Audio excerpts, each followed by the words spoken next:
pakinggan ho din natin si General Torre, mga kababayan, patungkol po dito sa mga missing sa Bungero. Dahil may narinig ako na si General Torre nga po ang una o ang nagpabukas nitong kaso ng mga missing sa Bungeros.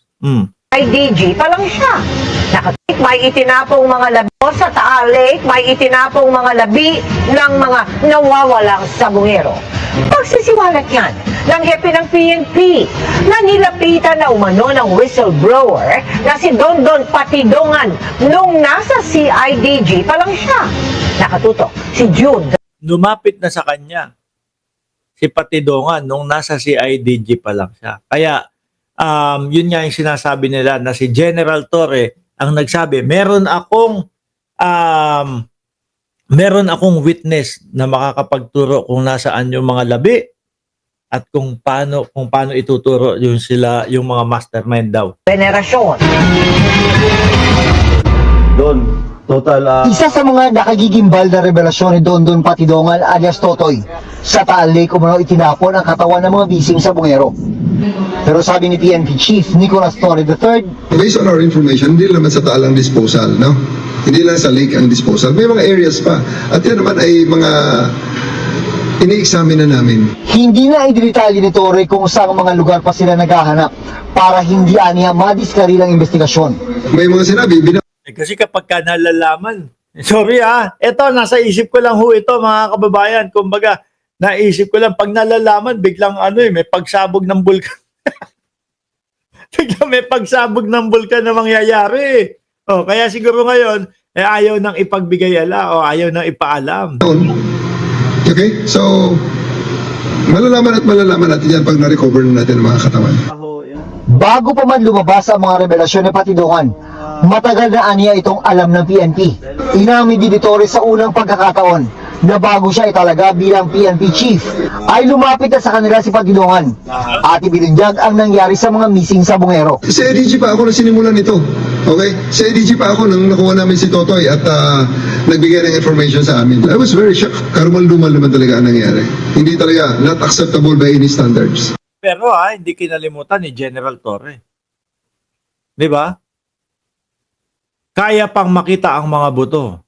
Mark Ramos, sabi ni Kainaro. Yun nga po ang sabi ng mga eksperto. Kaya pang makita yung mga labi.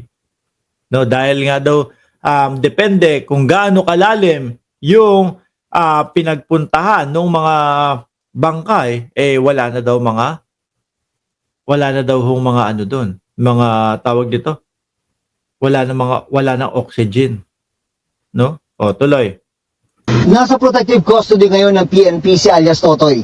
Nasa restrictive custody naman dito sa Camp Crame ang 15 pulis na sinasangkot sa kaso ng mga missing sa Bungero. Pinakamataas sa kanila ay may ranggong Lieutenant Colonel. Pero sabi ng PNP, posibleng madagdagan pa ito habang umuusad ang investigasyon. Wala kaming sasantuhin dito. We will leave no stones unturned. Sa ngayon, ayon sa Department of Justice, may mga natukoy ng lugar pero sa palibot pa lang ng Taal Lake na malapit sa ilang palaisdaan doon.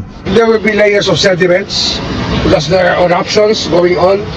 There will be... Sabi ni Jemmy Boy Bahe, may backup ang isabong may backup ba ang isabong ng Duterte? Panahon ho yan ni dating Pangulong Duterte, lumaganap yung isabong na yan. Di ba? Nung panahon ho nila yan. Anyway, mga bossing, yan nga. Yung mga sinasabi mga kababayan, na suspect po diyan sa pagdaklo, diyan sa mga kuha diyan sa mga sabungero, may pinakita po si Patidongan dito, mga bossing. No? Meron daw pong, kumbaga, marka yung mga suspect. At ito nga po ang pinakita, mga kababayan. May mga tato, no? Kaya po, sumilip-silip po kayo diyan sa inyong mga lugar. Baka po may mga ganito kayo. Sabi dito, whistleblower Julie Dondon Patidongan said that he and other individuals, who knows about the disappearance of missing sabungeros or cockfighter share the same tattoo. according to Ian Cruz, exclusive report. O, eto daw ho, mga kababayan. Patidongan says, those who knows about Sabongeros abduction share same tattoos. Ayan. Ano daw po itong tattoo na to? Michelangelo, Sandali nga, basahin ko. According to Ian Cruz, exclusive report in 24 Oras on Monday, Patidongan showed the tattoo symbolizing Saint Michael, the archangel, below his nape. He said that there were some 20 of them who had the same tattoo to show their alliance. O, ayan niya ang pinakita ni Patidongan ho. Magkakasilipan ito. No? Magkakatanong nga. Ikaw, may tattoo ka ba? Sabi ni Jenny Ramos, triad din ba yan, Sir Mark? Hindi, yan lang daw yung palatandaan nung kanilang alliance. Yang tattoo na